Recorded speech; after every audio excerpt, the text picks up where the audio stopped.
Hey everyone, welcome back to my channel. Today I am going to talk about a different topic compared to the previous topics I usually mention on Fridays. I'm going to discuss humility, the fine line between practicing humility, self-promotion, etc. Before we get to the content, please be sure to like this video, subscribe so you can get more content in oil and gas and professional development topics, and please be sure to comment on the video below on the YouTube platform so I can incorporate your feedback into future videos. Please be sure to hit that notification bell when you do subscribe because I upload every Friday and every Sunday.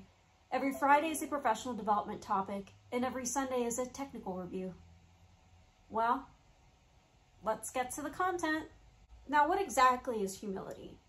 Going straight from the dictionary, humility means a modest or low view of one's own importance.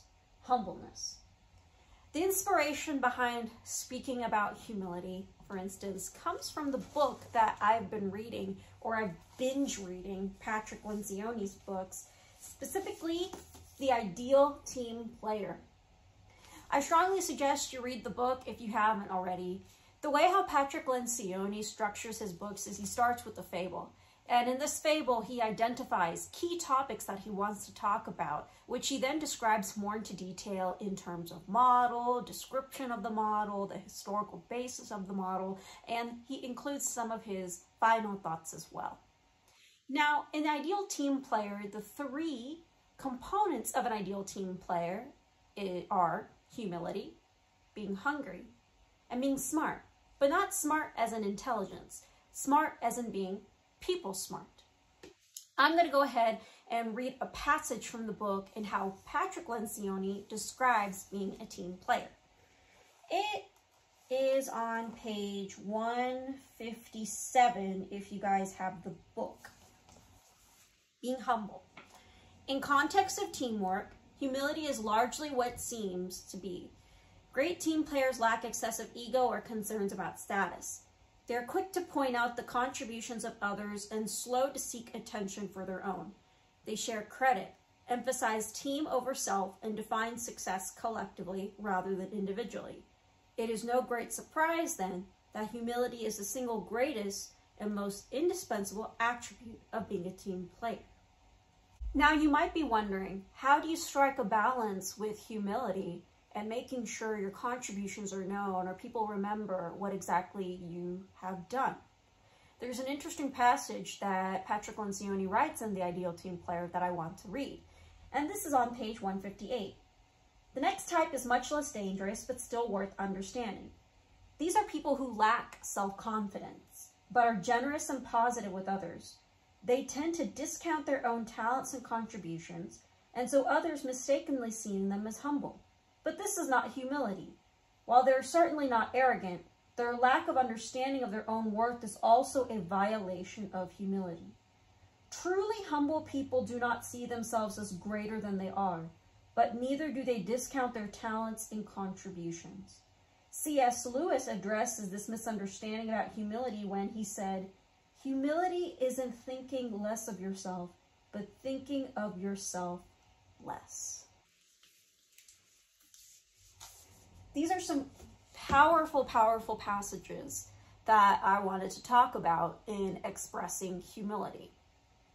Now, you might be thinking, Yoshi, why are you talking about humility? Or why are we talking about this at all? Because I've received feedback in the past in terms of being the queen of self-promotion or questioning or challenging if I have been practicing humility. And the answer is, I'm not perfect. I do practice humility, and that is something that I have been working on myself. But you also might ask the question, when is the fine line to draw across in terms of making sure that your contributions are known, but also practicing humility? I follow a simple process where you do the work, you see posting on social media as an informative opportunity, rather as opposed to being self-centered or arrogant or thinking so much of yourself, similarly to what C.S. Lewis mentions in the book.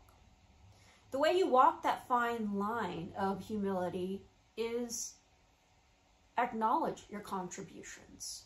If you have trouble with not acknowledging your talents and contributions, which again is a violation of humility. If you talk a lot about yourself, for example, make sure you include others in the project and share the glory and share the wealth in terms of this is a team effort. Or I know that this was successful with my contributions, but there were other people that had a hand on this as well. Another reason why I wanted to approach the angle of humility is not just the specific feedback that I've gotten, but some of the statistics that I read and the data that has been gathered in terms of women being in C-suite positions. Now, you might be thinking, Yoshi, this is not a result of having too much humility or a violation of humility. This is a result of receiving different responsibilities from the get-go at an early career to where you start seeing a divide in terms of the opportunities of growth in an organization. While that may be true, I wanted to explain a facet of how to improve that visibility or how to improve achieving more opportunities in order to bridge that gap of responsibilities from the get-go in early career between men and women that have been stereotypically known. A McKinsey report has stated that 2% of women across all industries have reached C-suite positions. The Untapped Reserves article that I posted from the Boston Consulting Group that was released yesterday talks about the untapped reserves are having more women in leadership positions and improving their visibility. Again, you might be thinking, why did you approach this from a concept of humility? I mentioned this because it's a fine line that we all walk as women whenever we are trying to improve our opportunities, improve our chances of career growth and career opportunities, but at the same time, not being punished for not having the humility that we all strive to reach to be an ideal team player. I'll put the links in the description below, but I strongly suggest you read some of the text from the McKinsey report, from the BCG report of Untapped Reserves, and Patrick Lencioni's book. With all those references, I hope you think a little bit about humility and some of my systems of how I walk that fine line between humility and excessive self-promotion. I do contribute my successes to not just myself, but the many mentors that have helped me get to where I am, and as well as the many people who have provided the resources for me to even read books such as from Patrick Lencioni. I strongly suggest you read the book and check out the resources while at the same time reflect on some of the things I mentioned in terms of practicing humility, but also making sure that your efforts are known. And know that another definition of a violation of humility is selling yourself short.